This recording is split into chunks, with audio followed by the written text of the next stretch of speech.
Hi everyone, in this video we will see The Old Man and the Sea.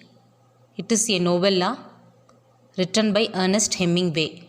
The Old Man and the Sea is a short heroic novella published in the year 1952.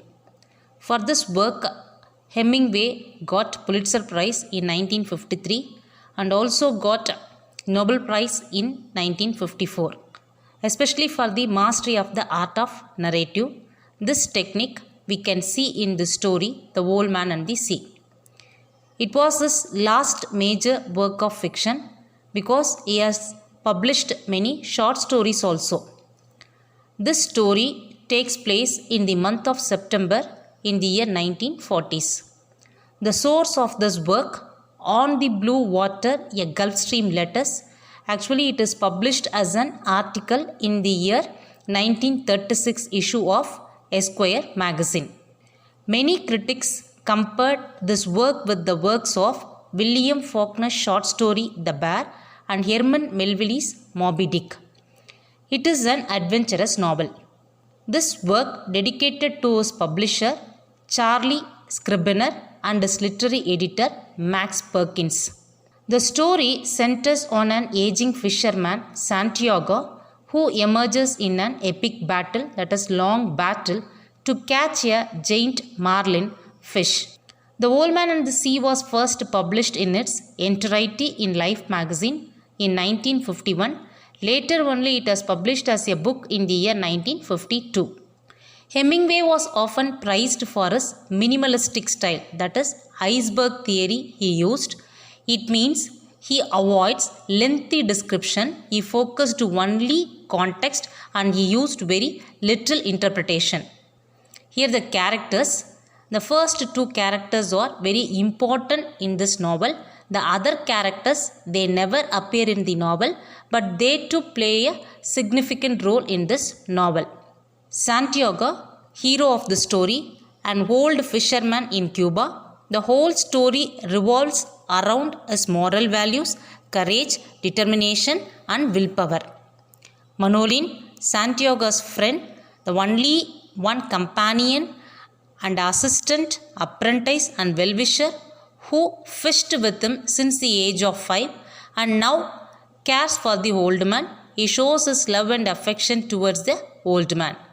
Martin, owner of the restaurant, the name of the restaurant is Terrace. He sends food and drinks to Santiago through Manolin. He doesn't charge anything from Santiago because he loves Santiago very much. Rogelio on occasion helps Santiago with the fishing net. Perigo, he owns Petiga, it's a shop, who gives Santiago newspaper to read about baseball score because Santiago interested in baseball.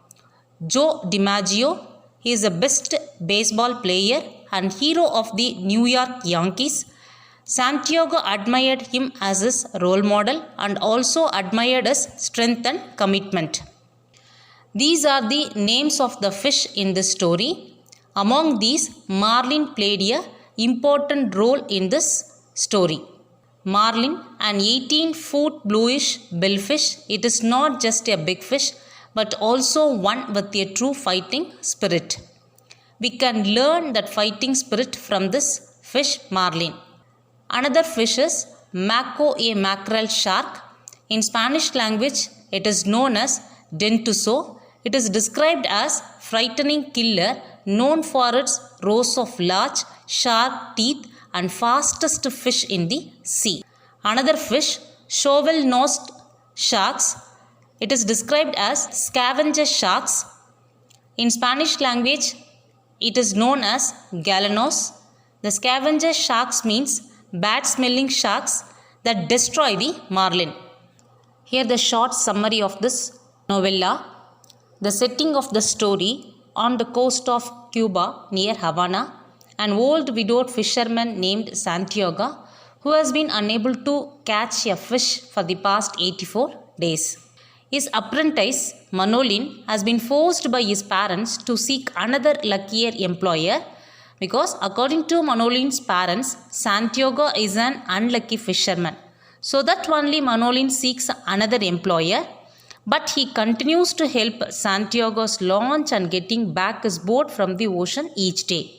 Manolin cares for the aging Santiago, bringing him food and clothing, and in return Santiago used to tell stories of baseball legends and his younger days in Africa, where he has started his career as a fisherman.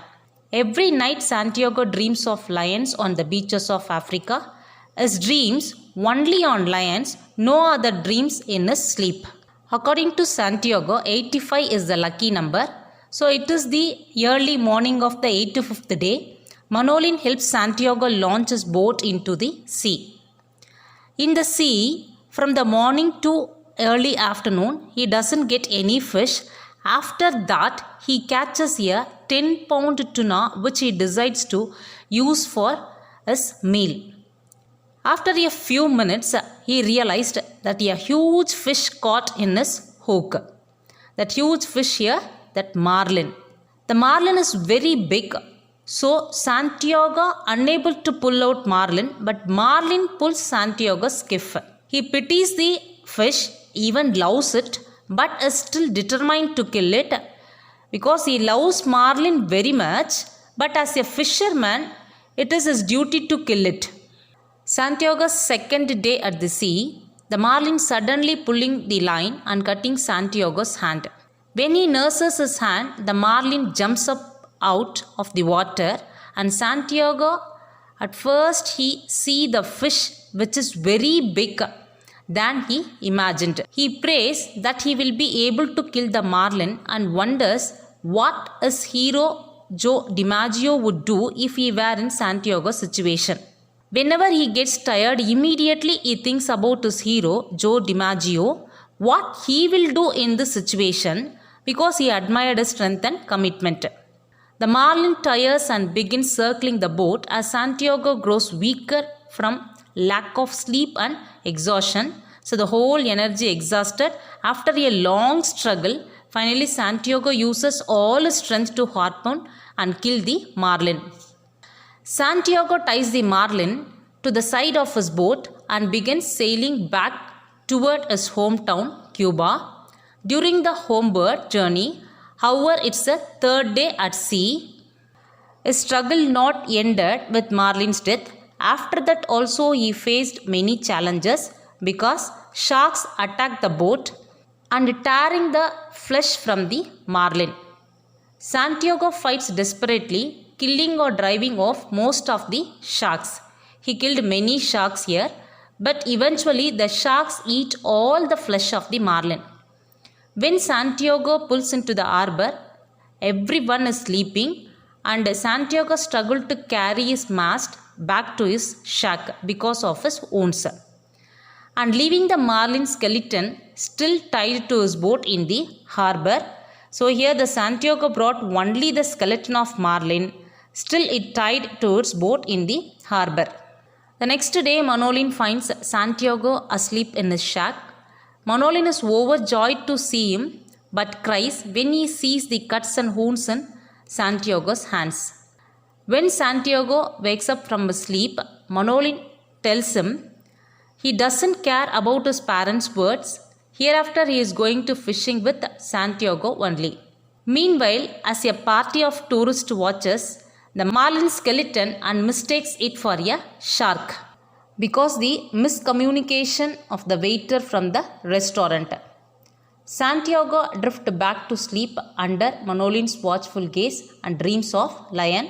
So here Santiago back to his sleep. In his sleep again dreams of lions.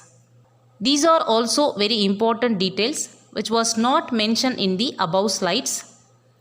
The first one, Santiago tried his adventure in Gulf Stream. The second one, first 40 days Manolin accompanied the old man. After that he seeks another employer. The next, sardines. Manolin gives sardines to Santiago. It's a bait for fish. And the next, Santiago has started from his shack before sunrise. The old man carried mast on his shoulder.